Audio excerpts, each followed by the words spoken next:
Assalamu alaikum students. The topic we are going to start is states of equilibrium, and if we revise the definition of equilibrium, it states that a body is said to be in equilibrium if no net force acts on it, means the body is in balanced state. Now when we talk about the states of equilibrium, means the body is in equilibrium, but it is possessing one of the three states which we are going to study today. वो three states कौन सी हैं, we are going to see about them. The three states in a body can be a body can possess. One is stable equilibrium, second is unstable equilibrium, and third is neutral equilibrium. So now we are going to study about stable equilibrium. We will understand stable equilibrium with the help of this figure. We see that one book is laying on the table, and this G represents the center of gravity of this book, which is and this is the base of this line shows the base of the book, which is touching the surface, which is in contact with the surface of the table, right? This book is said to be in stable equilibrium, right? When we tilt the book, when we lift the book little bit upward and then we set it free, हम इसको छोड़ देते हैं, उसको थोड़ा सा उठाने के बाद इसको छोड़ देते हैं. We see that this is the center of gravity of this book, and the line which is passing through the center of gravity, it is passing through the base of this book. ठीक है, ये base है, ये base line है जो कि इस table को टच कर रही है, और ये जो वर्टिकल लाइन है जो इस जी सेंटर ऑफ ग्रेविटी में से पास हो रहा है, और यही जो लाइन है vertical line which is passing through the centre of gravity, यही वर्टिकल लाइन इस बेस में से पास हो रही है, और ये we can see that the base is touching the surface of the table.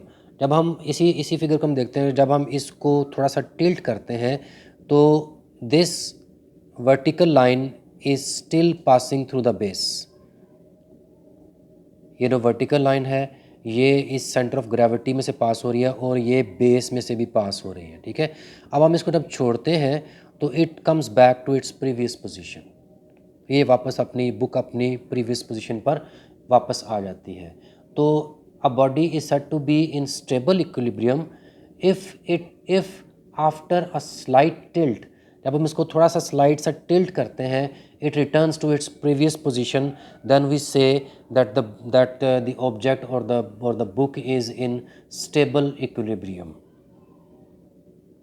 और जब एक बुक जब कोई भी ऑब्जेक्ट जो वो स्टेबल इक्विलिब्रियम में होता है, तो देन वी से कि इसका जो सेंटर ऑफ ग्रेविटी है एट इट्स लोअर पोजीशन, ये इसकी लोवेस्ट पोजीशन है, कि ये सरफेस के साथ जो सेंटर ऑफ ग्रेविटी है it is having its lowest position, and when it is tilted the centre of gravity rises little bit rises, but the centre of gravity जो है वो वापस अपनी उसी प्रीवियस पोजीशन पर आ जाती है. It returns to its stable state by lowering its centre of gravity.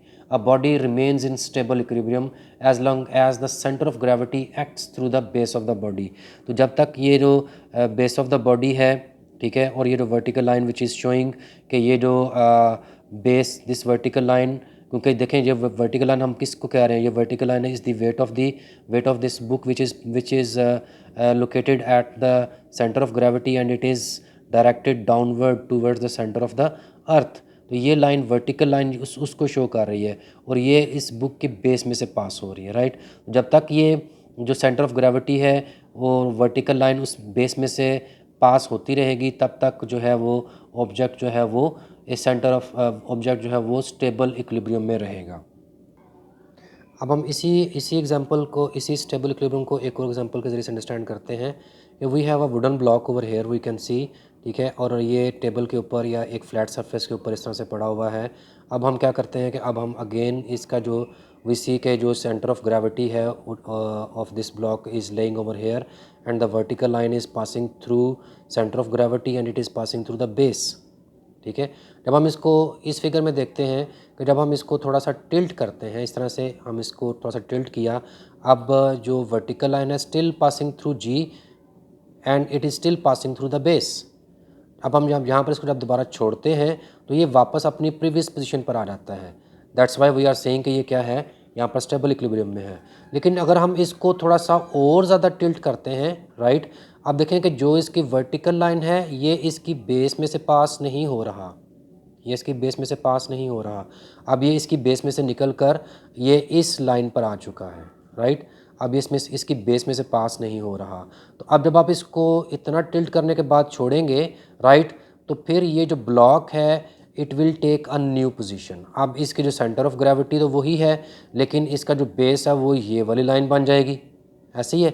और अब ये जो सेंटर, जो ये जो वर्टिकल लाइन है जो पहले यहाँ से पास होती थी, जब हमने इसको इस फिगर में देखा, ठीक है, तो ये यहाँ से इसमें से पास हो रही थी, इसको उस वक्त इसकी बेस ये वाली थी। अब हमने इसको ज़्यादा टिल्ट किया तो ये इस बेस में से निकल कर अब वो इस लाइन में से पास हो रही है। जब ये इस तरह की सिचुएशन में आ गई तो इस वक्त जो है जब आप इसको छोड़ेंगे तो it will not return to its previous position. अब ये एक नई पोजीशन ले लेगा and again it will be in stable equilibrium. वो दोबारा से एक नई स्टेबल इक्विलिब्रियम में। अब इस फिगर में देख सकते हैं कि अब ये जो वर्टिकल लाइन है वो अब दोबारा इस नई बेस में से पास हो रही है, राइट, लेकिन the object is still in equilibrium. अब अगर आप इसको दोबारा से इन्हीं चीज़ों में से गुजारें, इन्हीं सिचुएशन में से गुजारें, तो फिर अगर थोड़ा सा इसको टिल्ट करते हैं तो वापस छोड़ते हैं तो ये जो वर्टिकल लाइन है ये जी में से पास हो रही है और इस बेस में से पास हो रही है, तो वापस जो है ऑब्जेक्ट जो है वो अपनी पोजीशन में आ जाएगा और ये स्टेबल इक्विलिब्रियम में होगा। लेकिन इस केस में उसने अपनी प्रीवियस पोजीशन को चेंज कर कर नई पोजीशन ले ली, but still in stable equilibrium. यही वजह है कि जो गाड़ियाँ हैं, ठीक है, उनकी जो लोअर जो सरफेस होती है दैट इज़ मेड वाइडर, क्योंकि सारा जो उस गाड़ी का जो वेट है वो सारा का सारा जो है उसकी सेंटर ऑफ ग्रेविटी जो है वो बिल्कुल सेंटर में उस फ्लैट सरफेस पे होता है and that is very close to the surface of the earth के बिल्कुल क्लोज होता है। तो हमने ये बात यहाँ पर यही सीखी है कि जब तक ये जो सेंटर ऑफ ग्रेविटी है जितना ये इस सरफेस के करीब रहेगा तो वो जो ऑब्जेक्ट है वो स्लाइटली टिल्ट होने के बावजूद भी वापस अपनी पोजीशन पर आ जाएगा। तो गाड़ियाँ जो हैं वो उनकी जो लोअर सरफेस है वो हैवी बनाई जाती है क्योंकि उसी के ऊपर उसका सेंटर ऑफ ग्रेविटी होता है और वो closest to the surface of earth होता है, जिसकी वजह से गाड़ियाँ हाई स्पीड पर भी जब वो टर्न लेती हैं तो वो थोड़ी सी टिल्ट होने के बाद थोड़ा सा टिल्ट करेंगी और फिर वापस अपनी जो पोजीशन है उस पर वापस आ जाएंगी और ज़मीन पर वो फास्टली जो है वो रन कर सकती हैं।